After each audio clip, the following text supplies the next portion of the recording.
Hi friends, welcome back to our channel. నా పేరు దేవి సుబ్రహ్మణ్యం. మీరు చూస్తున్నారు మై ఐకాన్ టీవీ. మన ఛానల్ని ఫస్ట్ టైం కనుక చూస్తున్నట్లయితే తప్పకుండా సబ్స్క్రైబ్ చేసి వీడియో నచ్చినట్లయితే లైక్ చేయడం మర్చిపోకండి. ఈరోజు మనం క్యారమిల్ బ్రెడ్ పుడ్డింగ్ చేసుకుందామండి. చాలా అంటే చాలా టేస్టీగా ఉంటుంది అండ్ క్రీమీ అండ్ జ్యూసీగా ఉంటుంది. ఇది మనకి గెస్ట్లు ఎవరైనా వచ్చినప్పుడు మనం డిఫరెంట్గా ఏదైనా సర్వ్ చేయాలి అనుకున్నప్పుడు ఇది చేసి పెట్టండి. చాలా అంటే చాలా బాగుంటుంది. చూడండి, ఎంతో క్రీమీగా అండ్ జ్యూసీగా ఉండే ఈ రెసిపీ ఎలా చేయాలి అనేది మీకు చూపిస్తాను. చూసారు కదా, చాలా బాగుంది కదా. ఎలా చేయాలి అనేది చూసేద్దాం. మరి దీనికోసం బ్రెడ్ స్లైసెస్ ఒక 6 వరకు తీసుకోండి. 6 తీసుకుని సైడ్ బ్రౌన్ కలర్లో ఉండే పార్ట్ని తీసేసేయాలండి. ఆ పార్ట్ తీసేసుకుని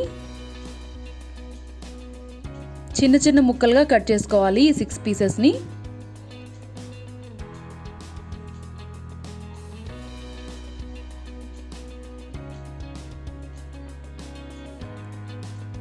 ఈ విధంగా కట్ చేసుకున్న తర్వాత వీటిని ఒక మిక్సీ జార్లో యాడ్ చేసుకుందాము. యాడ్ చేసుకుని బ్లెండ్ చేసుకోవాలండి. ఈ విధంగా గ్రైండ్ చేసుకున్న పౌడర్ని పక్కన పెట్టుకుని ఒక చిన్న మిక్సింగ్ బౌల్ తీసుకుని అందులో 1/2 కప్పు కస్టర్డ్ పౌడర్ యాడ్ చేసుకుందాము. 1/2 కప్పు వాటర్ యాడ్ చేసుకుని బాగా కలిసేంత వరకు కలుపుకోవాలి.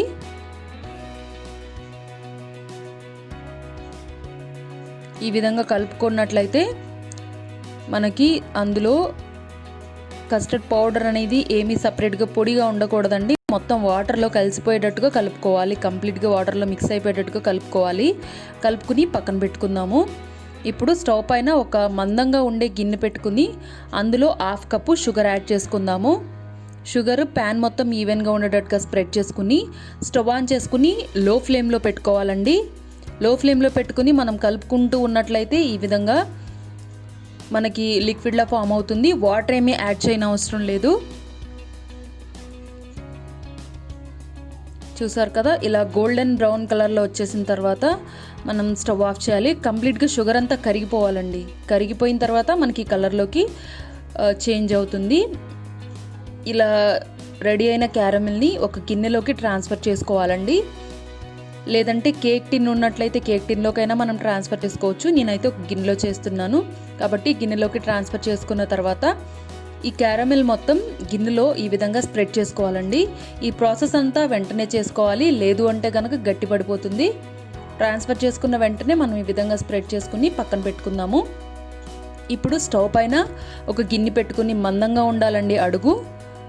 అందులో 2 కప్పుల పాలు యాడ్ చేసుకుందాము.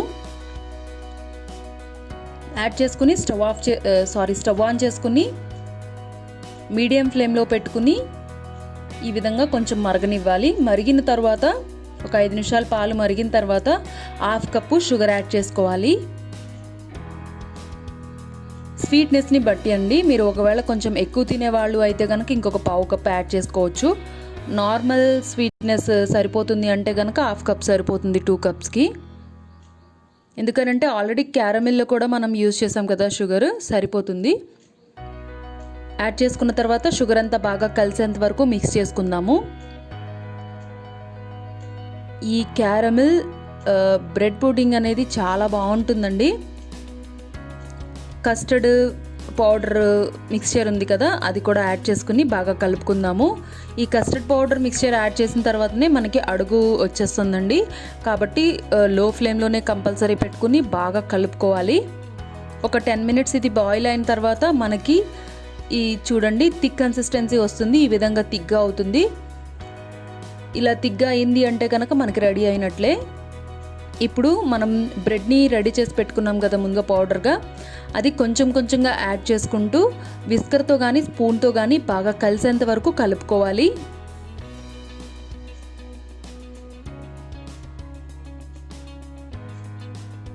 ఒకేసారి యాడ్ చేసినట్లయితే మనకి ఇది ముద్దలా అయిపోతుందండి. కాబట్టి అలా యాడ్ చేయకూడదు. ఇలా కొంచెం కొంచెంగా యాడ్ చేసుకుంటూనే మనం ఈ రెసిపీ చేసుకోవాలి.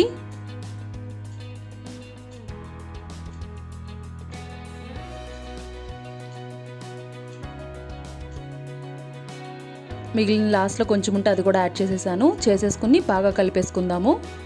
ఈ విధంగా కలుపుకుంటూ మనం ఇది కుక్ చేసుకోవాలి. కొంచెం థిక్గా అవుతుందండి, అలా అవ్వాలి కంపల్సరీ. చూస్తే మనకు తెలుస్తుంది కదా, ఈ విధంగా థిక్ కన్సిస్టెన్సీ రావాలి. వచ్చిన తర్వాత మనకి ఒక హాఫ్ టీ స్పూన్ వరకు ఇలాచీ పౌడర్ యాడ్ చేసుకుందాము, లేదంటే వెనిలా ఎసెన్స్ యాడ్ చేసుకోవచ్చు. ఎగ్ యూస్ చేయలేదు కాబట్టి వెనిలా ఎసెన్స్ స్కిప్ చేయవచ్చు. ఇలాచీ పౌడర్ యాడ్ చేసుకుంటే సరిపోతుంది. చూసారా, మనం ముందుగా రెడీ చేసి పెట్టుకున్న క్యారమిల్ గట్టిగా అయిపోయింది.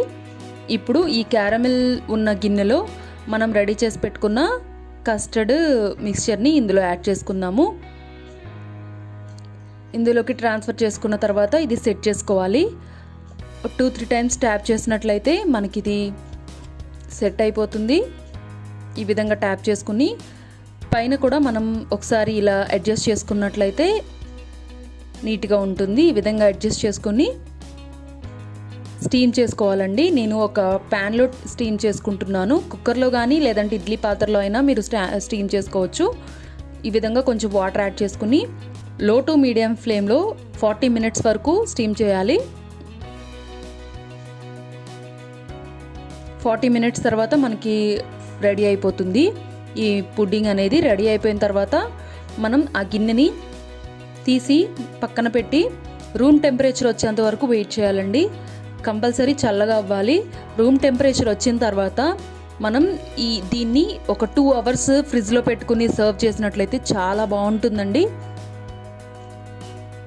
లేదా ఫ్రిడ్జ్లో పెట్టుకోవడం ఇష్టం లేదు అని అంటే రూమ్ టెంపరేచర్ వచ్చిన తర్వాత మనం సర్వ్ చేయొచ్చు. 2 అవర్స్ ఫ్రిడ్జ్లో పెట్టి తీసుకున్న తర్వాత ఈ విధంగా ప్లేట్లోకి బోర్లించినట్లయితే మనకి వచ్చేస్తుందండి. ఏమి స్క్రాప్ చేయడం కానీ ఏమీ అవసరం లేదు. ఒక 2-3 సార్లు ట్యాప్ చేస్తే అదే ఊడొచ్చేస్తుంది. చూసారా ఎంతో క్రీమీ అండ్ టేస్టీగా ఎంత బాగుందో కదా. చాలా అంటే చాలా బాగుంటుంది. మీరు కూడా తప్పకుండా ట్రై చేయండి. మీకు ఈ రెసిపీ నచ్చినట్లయితే లైక్ చేయండి, ఫ్రెండ్స్ అండ్ ఫ్యామిలీ మెంబర్స్కి షేర్ చేయండి. మన ఛానల్ని సబ్స్క్రైబ్ చేయడం మర్చిపోకండి. Thank you for watching my icon TV.